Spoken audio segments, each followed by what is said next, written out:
നമസ്കാരം, എല്ലാവരും സേഫായിട്ടിരിക്കുന്നതെന്ന് വിശ്വസിക്കുന്നു. അപ്പോൾ നമുക്കിന്ന് കേസർ പേട ഉണ്ടാക്കാം.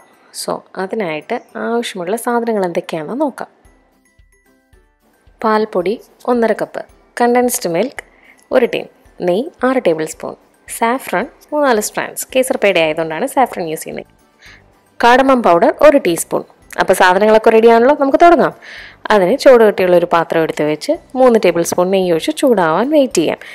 ഈ സമയത്ത് നമുക്കൊരു 3 ടേബിൾ സ്പൂൺ വാം മിൽക്കിൽ ഒരു പിഞ്ച് ഓഫ് സാഫ്രോൺ സോക്ക് ചെയ്ത് വെക്കാം. നെയ്യ് ചൂടാവുമ്പോൾ അതിലേക്ക് 1 ടീൻ കണ്ടൻസ്ഡ് മിൽക്ക് ഫുള്ളായിട്ട് ഒഴിച്ചു കൊടുക്കാം. നെയ്യും കണ്ടൻസ്ഡ് മിൽക്കും നല്ലോണം യോജിച്ച് ചൂടാവുമ്പോൾ നമുക്ക് അളന്ന് വെച്ചിരിക്കുന്ന 1.5 കപ്പ് പാൽപ്പൊടി ഇതിലേക്ക് ചേർത്ത് കൊടുക്കാം. ഓക്കെ, അപ്പോൾ നമ്മുടെ മെയിൻ ഇൻഗ്രീഡിയൻസ് എല്ലാം ഇപ്പോൾ ഒരുമിച്ചായി. ഇനി നമുക്കിത് നല്ലോണം ഇളക്കി യോജിപ്പിക്കാം. പിന്നെ ഉണ്ടല്ലോ, ഞാനിവിടെ ഒരു പിഞ്ച് ഓഫ് സോൾട്ട് ആഡ് ചെയ്യുന്നുണ്ട്. സ്വീറ്റ് ആൻഡ് കണ്ടൻസ് മിൽക്കാണ് യൂസ് ചെയ്തിരിക്കുന്നത്. സോ അതിനകത്ത് ആവശ്യത്തിനുള്ള മധുരം ഉണ്ട്. സോ എക്സ്ട്രാ ഷുഗർ ഞാൻ ആഡ് ചെയ്യുന്നില്ല. എന്നാൽ തന്നെ ഈ ഷുഗർ ഒന്ന് ബാലൻസ് ചെയ്യാൻ വേണ്ടിയിട്ട് ഒരു നുള്ളു ഉപ്പ് ചേർത്ത് കൊടുക്കുന്നുണ്ട്. ഇനി ഇത് നല്ലോണം ഇളക്കി യോജിപ്പിക്കാം. ഇതിലേക്ക് നമുക്കിനി ആഡ് ചെയ്യേണ്ടത് ഏലക്കാപ്പൊടിയും സാഫ്രണുമാണ്. നമുക്ക് ആദ്യം ഏലക്ക ചേർക്കാം. ഞാനിവിടെ 2 രീതിയിൽ ഏലക്കാപ്പൊടി ചേർക്കുന്നുണ്ട്. പൊടിച്ച ഏലക്കയും ചേർക്കുന്നുണ്ട്, പിന്നെ നമ്മൾ ജസ്റ്റ് കുഴവിയിൽ വെച്ച് ഇടിച്ച ഏലക്കയും ചേർക്കുന്നുണ്ട്. ഏലക്കയുടെ ഫ്ലേവർ എനിക്ക് ഭയങ്കര ഇഷ്ടമാണ്, അതുകൊണ്ടാണ് ഞാൻ ഇങ്ങനെ ആഡ് ചെയ്യുന്നത്. നിങ്ങളുടെ കയ്യിൽ പൗഡർഡ് ഏലക്ക ഉണ്ടെങ്കിൽ അത് മാത്രം ചേർത്താൽ മതി. ഇത് നല്ലോണം മിക്സ് ആയതിനു ശേഷം നമുക്ക് നേരത്തെ സോക്ക് ചെയ്ത് വെച്ചിരിക്കുന്ന സാഫ്രണും മിൽക്കും പിന്നെ കാർഡമം പൗഡറും കൂടി ചേർത്ത് നല്ലോണം ഇളക്കി യോജിപ്പിക്കാം. ഒരു 3 to 4 മിനിറ്റ്സ് നമ്മൾ കൈ എടുക്കാതെ ഇതിങ്ങനെ ഇളക്കിക്കൊണ്ടേ ഇരിക്കണം. നല്ലോണം മിക്സ് ചെയ്യണം. ഒരു 3 to 4 മിനിറ്റ്സ് കഴിയുമ്പോഴത്തേക്കും ഇത് നല്ല ഒരു പരുവത്തിലായി വരും. നല്ലോണം നമ്മുടെ പാത്രത്തിൽ നിന്ന് വിട്ടുവരുന്ന പാകത്തിലായി വരും.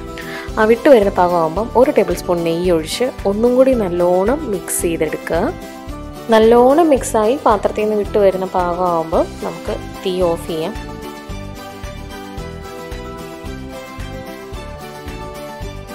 തീ ഓഫ് ചെയ്താൽ നിങ്ങൾ ഒരു 2 മിനിറ്റ് മിക്സ് ചെയ്തുകൊണ്ടേ ഇരിക്കണം.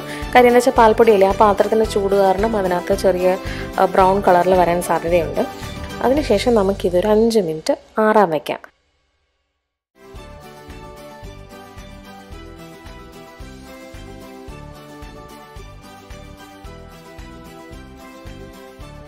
ഓക്കെ, സോ അപ്പോൾ ഇത് ഏകദേശം ഇപ്പോൾ റെഡി ആയിട്ടുണ്ട്. നിങ്ങൾക്ക് കാണാൻ പറ്റുന്നുണ്ടാവും വീഡിയോയിൽ. അത് പാത്രത്തിൽ നിന്ന് വിട്ട് വരുന്നുണ്ട്. എല്ലാം ഒരുമിച്ച് സെറ്റായിട്ടുണ്ട്. ഇനി തീ ഓഫ് ചെയ്തിട്ടാണെങ്കിലും നിങ്ങൾ ഇളക്കിക്കൊണ്ടേ ഇരിക്കണം. ഒരു 5 മിനിറ്റ് കഴിയുമ്പോൾ നമുക്ക് പിന്നെ ഇത് പേടയുടെ ഷേപ്പിലേക്ക് നമുക്ക് ഉരുട്ടിയെടുക്കാൻ പറ്റും. സോ അതിന് വേണ്ടിയിട്ടാണ് 5 മിനിറ്റ്, അതൊന്ന് സെറ്റ് ആവാൻ വേണ്ടിയിട്ടാണ് നമ്മൾ 5 മിനിറ്റ് വെയിറ്റ് ചെയ്യുന്നത്. അങ്ങനെ 5 മിനിറ്റ് കഴിഞ്ഞു. ഇനി നമുക്കിതൊരു സ്പൂൺ യൂസ് ചെയ്ത് സ്കൂപ്പ് ചെയ്തെടുത്ത് പേടയുടെ റൗണ്ട് ഷേപ്പിൽ നമ്മൾ സാധാരണ ചപ്പാത്തി മാവ് ഉരുട്ടിയെടുക്കുന്നതാണ്. നമുക്ക് കൈവെള്ളയിൽ വെച്ച് ഉരുട്ടാം. എന്നിട്ട് ചെറിയ കുഞ്ഞു വിരൽ വെച്ച് അതിൻ്റെ നടുക്കൊരു ചെറിയ പ്രസ് കൊടുക്കാം. അപ്പോൾ നമുക്ക് ആ കറക്റ്റ് പേടയുടെ ഷേപ്പിൽ കിട്ടും. ഞാൻ കയ്യിൽ ഒരിത്തിരി നെയ്യ് തടവിയിട്ടാണ് ഇത് ഉരുട്ടുന്നത്. പിന്നെ അത് മാത്രമല്ല, അപ്പോൾ ഫൈനലി നമ്മുടെ പേടയ്ക്കൊരു ഗ്ലേസും ഉണ്ടാവും. സോ അതൊരു ചെറിയ ടിപ്പാണ്. പിന്നെ ഓഫ് കോഴ്സ് നെയ്യ് നമ്മൾ എത്ര ആഡ് ചെയ്യുന്നോ അത്രയും ടേസ്റ്റ് ഇതിന് കൂടുതലുള്ളൂ. പിന്നെ സ്വീറ്റ്സിനകത്തൊക്കെ നെയ്യും സ്വീറ്റും എന്തായാലും അധികമായിരിക്കും. പക്ഷെ നമ്മളിത് എന്നും ഉണ്ടാക്കി കഴിക്കുന്ന സാധനം അല്ലാത്തതുകൊണ്ട് നമുക്ക് 2 ദിവസം ചീറ്റ് ഡേ ആക്കാം. പിന്നെ അതേപോലെ നമ്മൾ കടയിൽ നിന്ന് വാങ്ങിക്കുന്ന പേടയ്ക്കകത്തൊക്കെ എന്തോരം നെയ്യ് അവർ ചേർക്കുന്നുണ്ടെന്ന് നമുക്കറിയില്ലല്ലോ. ഇതാകുമ്പോൾ നമുക്ക് നമ്മുടെ ലെവലിൽ കൺട്രോൾ ചെയ്ത് യൂസ് ചെയ്യാം. നോക്കി എന്ത് വേഗം നമ്മൾ കേസർ പേട ഉണ്ടാക്കിയെന്ന്. അപ്പോൾ ഇത് വളരെ ഈസി ആയിട്ടുള്ള റെസിപ്പിയാണ്. നിങ്ങളെല്ലാവരും വീട്ടിൽ ട്രൈ ചെയ്ത് നോക്കണം. ട്രൈ ചെയ്ത് നോക്കിയിട്ട് എന്നെ ഫീഡ്ബാക്ക് അറിയിക്കണം. Thank you so much for watching.